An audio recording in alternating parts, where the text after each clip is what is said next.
I just had to let you know you're.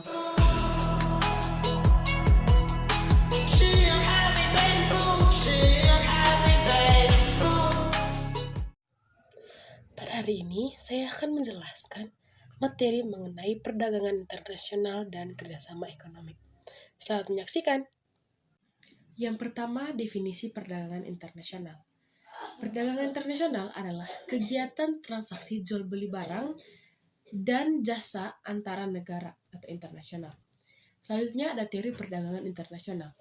Yang pertama, teori dari kaum merkantilis. Inti pokok aliran merkantilis adalah menginginkan peran pemerintah yang seluas-luasnya dalam bidang perekonomian supaya surplus ekspor di atas impor pada perdagangan luar negeri. Yang kedua, teori dari kaum klasik. Teori ini dibagi lagi menjadi dua, yaitu teori keunggulan mutlak yang dikemukakan oleh Adam Smith. Nah, menurut Adam Smith, keunggulan mutlak adalah keuntungan yang diperoleh suatu negara dari hasil melakukan spesialisasi. Nah, yang kedua ada teori keunggulan komparatif yang dikemukakan oleh David Ricardo. Menurut David, ada kalanya sebuah negara memiliki keunggulan mutlak dalam menghasilkan semua jenis barang yang diperdagangkan. Namun, selama ada potensi keunggulan yang dapat diperoleh dalam perdagangan internasional, selama biaya relatif untuk memproduksi barang antar sebuah negara dengan negara lain berbeda. Selanjutnya ada faktor pendorong dan faktor penghambat. Yang pertama, faktor pendorong terdiri dari kebutuhan negara dan masyarakat, perbedaan sumber daya alam, meningkatkan kualitas sumber daya manusia, meningkatkan pendapatan negara, memperluas target pasaran, perbedaan selera, perbedaan iklim, transportasi antar negara, dan mencari dukungan luar negeri. Selanjutnya ada faktor penghambat. Yang pertama, keamanan suatu negara. Yang kedua, kebijakan pemerintahan. Yang ketiga, rendahnya sumber daya alam. Yang keempat, pembatasan impor dan tarif. Yang kelima, peraturan anti-dumping.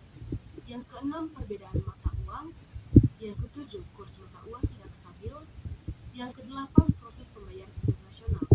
Yang kesembilan, organisasi regional. Dan yang kesepuluh, peperangan atau konflik. Selanjutnya adalah manfaat perdagangan internasional. Yang pertama, menjalin persahabatan antar negara. Kedua, memperoleh barang yang tidak dapat diproduksi di negara sendiri.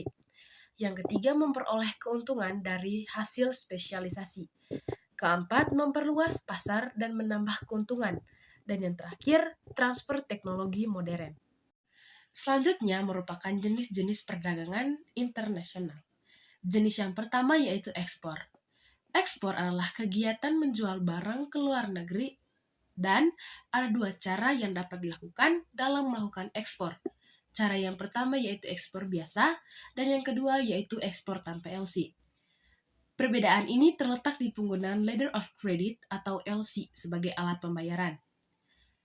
Ekspor biasa adalah penjualan ke luar negeri dengan segala ketentuan yang berlaku, yang kemudian ditujukan ke pembeli menggunakan LC atau letter of credit. Sementara itu, ekspor tanpa LC bisa terjadi jika mendapat izin khusus dari Departemen Perdagangan. Jenis yang kedua ada impor. Impor adalah kegiatan membeli barang dari luar negeri. Yang ketiga, barter. Barter merupakan transaksi dengan saling menukar barang satu sama lain. Dan yang keempat ada konsinyasi, yaitu transaksi dengan sistem menitipkan barang. Dalam lingkup perdagangan internasional, barang-barang yang mau dijual dititipkan di pasar internasional dulu menunggu adanya pembeli. Jenis yang kelima yaitu package deal. Package deal merupakan kegiatan perdagangan internasional yang berguna untuk memperluas pasar suatu produk. Sistem ini dilakukan dengan cara membuat perjanjian dengan suatu negara. Isi perjanjian tersebut merupakan ketetapan jumlah barang yang akan diekspor ke negara lain atau diimpor ke negara tertentu. Jenis yang terakhir atau yang keenam adalah border crossing. Border crossing adalah perdagangan yang terjadi di negara yang saling berbatasan dan berdasarkan perjanjian tertentu. Tujuan perdagangan ini adalah untuk memudahkan produk yang berada di negara perbatasan agar lebih mudah dalam berbelanja. Perdagangan dapat terjadi dengan cara yang pertama, sea border crossing, yaitu perdagangan antar negara yang melewati lintas batas laut. Yang kedua ada overland border crossing, yaitu perdagangan antar negara yang melewati lintas batas darat. Selanjutnya ada cara dan alat pembayaran internasional. Yang pertama, cara pembayaran internasional terdiri dari yang pertama, kompensasi pribadi. Kompensasi pribadi adalah cara pembayaran dengan mengalihkan penyelesaian utang piutang pada seorang penduduk dalam sebuah negara di mana penduduk tersebut tinggal. Nah, yang kedua adalah pembayaran tunai. Biasanya dilakukan jika eksportir belum benar-benar yakin atas kondisi importir dengan baik. Yang ketiga, rekening terbuka atau open account adalah cara pembayaran di mana eksportir telah mengirimkan barang kepada importir tanpa disertai surat tagihan dan dokumen-dokumen. Nah, pembayarannya ini dilaksanakan setelah beberapa waktu atau tergantung pada kesepakatan. Yang keempat, surat wesel dagang adalah surat perintah pembayaran yang dibuat oleh eksportir atas importir berisi sejumlah harga barang yang harus dibayar beserta ongkos kirimnya pada saat tertentu kepada pihak tertentu yang dituju. Nah, yang kelima, letter of credit atau LC. LC ini adalah surat yang dikeluarkan bank atas permintaan importir di mana bank telah menyetujui dan membayar wesel yang ditarik eksportir atas impor. Nah, ada pula jenis-jenis LC atau letter of credit. Jenis-jenis LC yang pertama adalah LC biasa, di mana importir langsung membayar sesuai harga barang yang akan diimpor kepada eksportir di luar negeri melalui bank tertentu. Nah, yang kedua ada merchant LC, di mana impor dapat menerima barang terlebih dahulu dan pembayaran sebagian dilakukan saat membuka LC dan kekurangannya dibayar kemudian. Yang ketiga ada red clause LC, adalah LC yang mencantumkan perintah kepada bank untuk melaksanakan pembayaran sebagian dari jumlah LC kepada eksportir sebelum mengirimkan barang.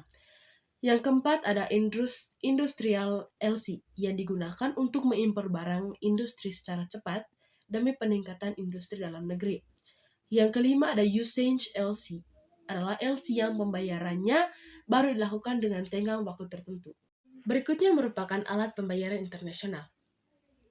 Devisa adalah alat pembayaran untuk transaksi internasional, umumnya berupa valuta asing atau mata uang luar negeri yang diakui secara internasional. Berikut merupakan sumber devisa. Yang pertama ada devisa umum. Nah, devisa umum ini diperoleh dari hasil ekspor barang atau jasa dan transfer. Yang kedua ada devisa kredit. Nah, devisa kredit ini diperoleh atau berasal dari pinjaman atau kredit luar negeri. Selanjutnya, kurs valuta asing. Kurs valuta asing adalah perdagangan nilai mata uang asing yang dinyatakan dengan nilai mata uang dalam negeri. Ada macam-macam kurs. Yang pertama, kurs jual. Kurs jual, harga saat bank menjual falas atau valuta asing digunakan pada saat menukar dari mata uang dalam negeri menjadi mata uang asing dengan cara dibagi. Nah, yang kedua ada kurs beli. Nah, hanya saat bank membeli valuta asing dan digunakan pada saat menukar dari mata uang asing menjadi mata uang dalam negeri dengan cara dikalikan. Selanjutnya, kebijakan perdagangan internasional. Kebijakan perdagangan internasional adalah kebijakan yang dilakukan suatu negara yang berupa tindakan ataupun peraturan yang mempengaruhi baik langsung ataupun tidak langsung terhadap struktur, komposisi, dan arah perdagangan internasional dari negara ke negara tersebut, serta merangkaian tindakan yang akan diambil untuk mengatasi kesulitan atau masalah hubungan perdagangan internasional. guna melindungi kepentingan nasional. Kebijakan perdagangan internasional tersebut dapat berupa yang pertama, kebijakan perdagangan bebas. Pemerintah memberikan kebebasan ekspor-impor dengan sedikit hambatan. Tujuannya mendorong persaingan sehat dan efisiensi produksi agar negara mampu bersaing di pasar dunia. Yang kedua, kebijakan perdagangan proteksi. Pemerintah melindungi industri dalam negeri dari persaingan luar negeri, terutama industri yang masih berkembang. Nah, tujuannya itu untuk meningkatkan daya saing produk dalam negeri. Alasan munculnya proteksi yang pertama, perdagangan bebas dianggap lebih menguntungkan negara maju, dan yang kedua melindungi industri dalam negeri, dan yang ketiga menjaga kesempatan kerja di dalam negeri. Nah, ada juga tujuan kebijakan proteksi. Yang pertama, memaksimalkan produksi dalam negeri. Yang kedua, memperluas lapangan kerja. Yang ketiga, menjaga tradisi nasional. Yang keempat, menghindari ketergantungan pada negara lain. Yang kelima, menjaga stabilitas nasional. Bentuk kebijakan proteksi dapat dilakukan melalui yang pertama, tarif atau bea masuk. Yang kedua, larangan impor. Yang ketiga, kuota, yaitu membatasi jumlah barang impor. Dan yang keempat, subsidi, yaitu bantuan pemerintah pada produsen dalam negeri agar biaya produksi lebih murah. Dan yang terakhir yaitu dumping. Dumping yaitu menjual barang di luar negeri dengan harga lebih murah daripada di dalam negeri untuk menguasai pasar.